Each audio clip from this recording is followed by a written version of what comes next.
This video will show you how to use the scenario sheet to select the best scenario among those you've generated. The first thing we see are three buttons. These are used to hide or unhide the next three sections. Watch as I hide all three. We will unhide them as we progress through the sheet. Now let's review the list of scenarios under this yellow banner. I have turned on the alpha column headers to aid in the description. Column A contains the scenario number. Columns B and C hold the primary's name and their retirement age. See down below how the name changes from George to Martha. This is what happened when we created scenarios after hitting the Swap the Spouse and Primary button. This button impacts most columns. Column D and E hold the spouse's name and their retirement age. Column F shows the divorce date. This date can be supplied by either the divorce date in the Facts section or from the future divorce date in the Scenario Setup section. This will be empty when this option is not chosen. Columns G and H contain the projected death dates for the primary and spouse. Columns I and J show the monthly benefits that the primary and the spouse receive based on their own earnings record. Remember, we assigned a benefit of $1,000 to George and $100 to Martha for this demonstration. What you see here is the adjustment to those benefits based on the ages in the scenario when they retire. Column K shows the spousal benefit. Since we assigned a benefit of $1,000 to George, the spousal benefit will be a maximum of half that amount. You will see some benefit amounts for $500, but those that are lower are where the scenario used spouse retirement ages that were before full retirement age. Also note that when Martha is the primary, that George never receives a spousal benefit. This is because his own earned benefit is always larger than 50% of Martha's earned benefit. Column L holds the spouse survivor benefit. This is generally the same amount as the primary's benefit that they were entitled to prior to death. The spouse can choose to take the survivor benefit or their own benefit. This planner always assumes the spouse will take the highest benefit amount. Columns M, N, and O show the monthly payout of benefits for the primary spouse and their combined value when the primary is age 70. Since age 70 for Martha and George are different, the values have different actual dates. Keep that in mind. Why is age 70 so important? That is the oldest that Social Security will allow changes to your benefit request. At this age, you will be stabilized for the rest of your life.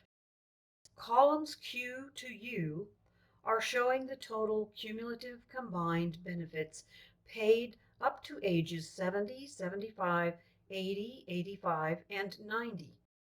The value at age 90 includes the money at ages 70, 75, 80, and 85. Columns W to AA are showing the total cumulative primary benefits paid up to ages 70, 75, 80, 85, and 90. Columns AC to AG are showing the total cumulative spouse benefits paid up to ages 70, 75, 80, 85, and 90. Now that you know where the scenario data is located, you can scan the data to see if there are scenarios that meet your needs. You can also copy this data and paste it into a blank Excel sheet so you can manipulate it. Next, we will show how to use the questions to find the scenario that meets your needs. I will push the Unhide Questions button and show the questions. Now you will see a list of questions for the primary, spouse, and one for them combined. All the questions have defaults. If none of the questions were answered, the planner's defaults are set to find a scenario where the primary retires between ages 62 and 70, and the spouse retires between ages 62 and 70, and the benefits are greater than $0. The result will show the lowest possible payment at the earliest age. Remember, the questions only search scenarios you create. If you only create two scenarios, one where you retire at age 67 and another at age 70, the search will select the age 67 scenario when using the default values. Here the search shows that it picked scenario number 1 by default. Now let's see how to use the questionnaire. The first thing we will do is unhide the compare. Because you can type a scenario number in the first column of the compare section and have that scenario copied up where you are working, this is handy for looking at the questionnaires recommendations. Otherwise, you would have to page through the scenarios list to find it. Notice that the headers in the yellow bar below the compare are also the headers for the compare section. The first rule for the questionnaire is don't complete all available cells at once. You may find that you are making a search that is so specific it yields no results. First, enter the minimum monthly amount of money you will need for you and your spouse combined. We have entered $1,600, and then the recommended scenario was shown, and we entered that number in the compare section. Now we see the scenario. Is this good enough? If not, keep narrowing down the search. Let's enter $1,200 in the primary amount field. This would be how much George would need if Martha died. Now, as we look at the scenario in the compare, we see that the ages selected may be too old. George does not think he can work past age 66, so enter 66 as the age he has to retire. Now we have a message that tells you that 65 scenarios meet the age qualifications, but none meet the money requested. So let's go back and remove the $1,200. Still no scenarios match the search criteria. If George thinks he can delay filing by using his savings, perhaps he can move his retirement age of 66 up higher. Let's try age 68.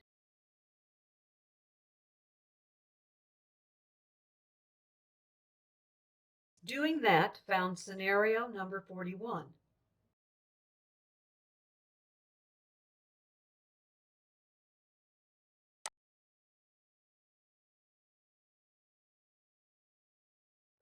That more closely meets the financial needs for combined benefits. But the survivor benefits are still a little short at $1,120. I hope you see how you can adjust the values to find the best possible solution for you. Another strategy for searching scenarios is to only enter the ages and see how much in benefits you can get. Let's clear all the fields and only enter some ages. Here we enter that the primary wants to retire at age 65.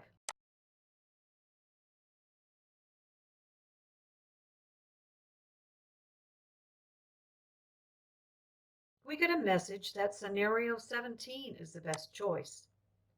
We will enter 17 on the first cell of the compare section.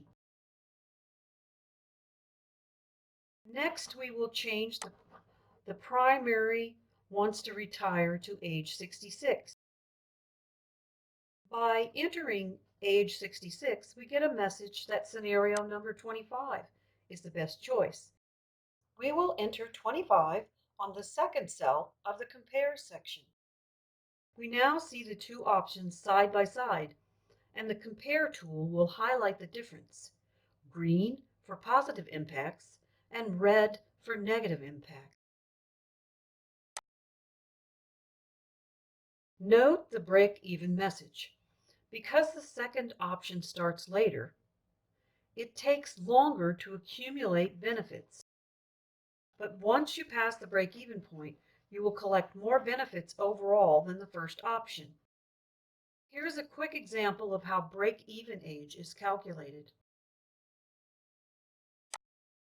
In scenario number 1, the beneficiary files at age 66 years and begins receiving $200 per month. In scenario 2, the beneficiary files at age 70 years and begins receiving $300 per month. By the time the beneficiary is age 70, scenario 1 will collect $9,600, and under scenario 2, they would collect nothing. So when will being paid more per month be worth waiting to file? We can calculate this by subtracting the $200 per month of scenario 1 from the $300 per month of scenario number 2. The recovery rate of delayed benefits is $100 per month. Next, we divide the age 70 collection difference of $9,600 by $100. This gives us 96 months for the $9,600 to be recovered, and this is the break-even point. In the message, I add the 96 months to age 70 to give you your age in years and months when you reach the break-even age of 78. The break-even age is when the beneficiary receives an equal amount of total cumulative benefits paid between the two scenarios. After the break-even age, the scenario that filed for benefits at a later age will earn a greater amount of total cumulative benefits. At any point, you can go back to the scenario setup and add more scenarios. When you do, they will be evaluated by the questionnaire and picked up as the best solution. As an example, if you find that age 66 has more than you need with $1,449 per month, and age 65 does not have enough with $1,360, you can create some additional scenarios for age 65 and 4 months, 65 and 8 months, etc., to see if they meet your needs. As you can see the results instantly in the scenario results on the Social Security Planner sheet.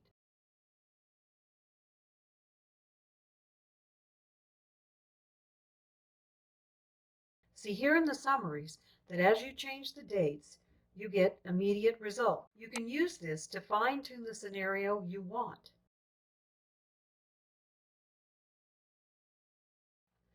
See in the yellow combined box that the amount is now $1,427. This looks good, so save the scenario.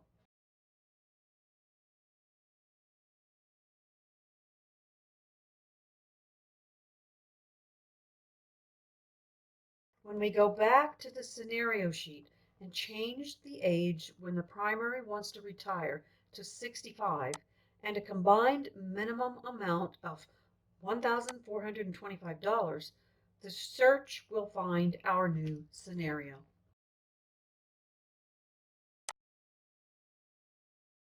The final analysis tool is the highest value summary.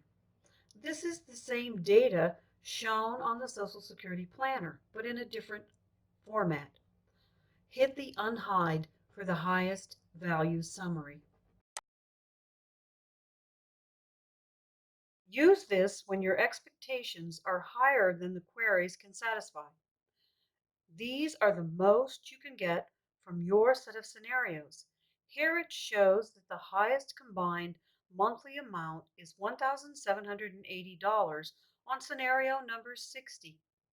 Let's put 60 in the first compare row, and then scenario 41 we found earlier for age 68 in the second compare row. What we see is that for delaying filing for 2 years, you get $178 more per month. But the break-even message says that you won't get back the money you delayed collecting until you reach age 88. This is the last of the training videos. If you have a question that is not covered in the videos or online documentation, please send an email to support@socialsecurityplanner.site and we will attempt to answer it.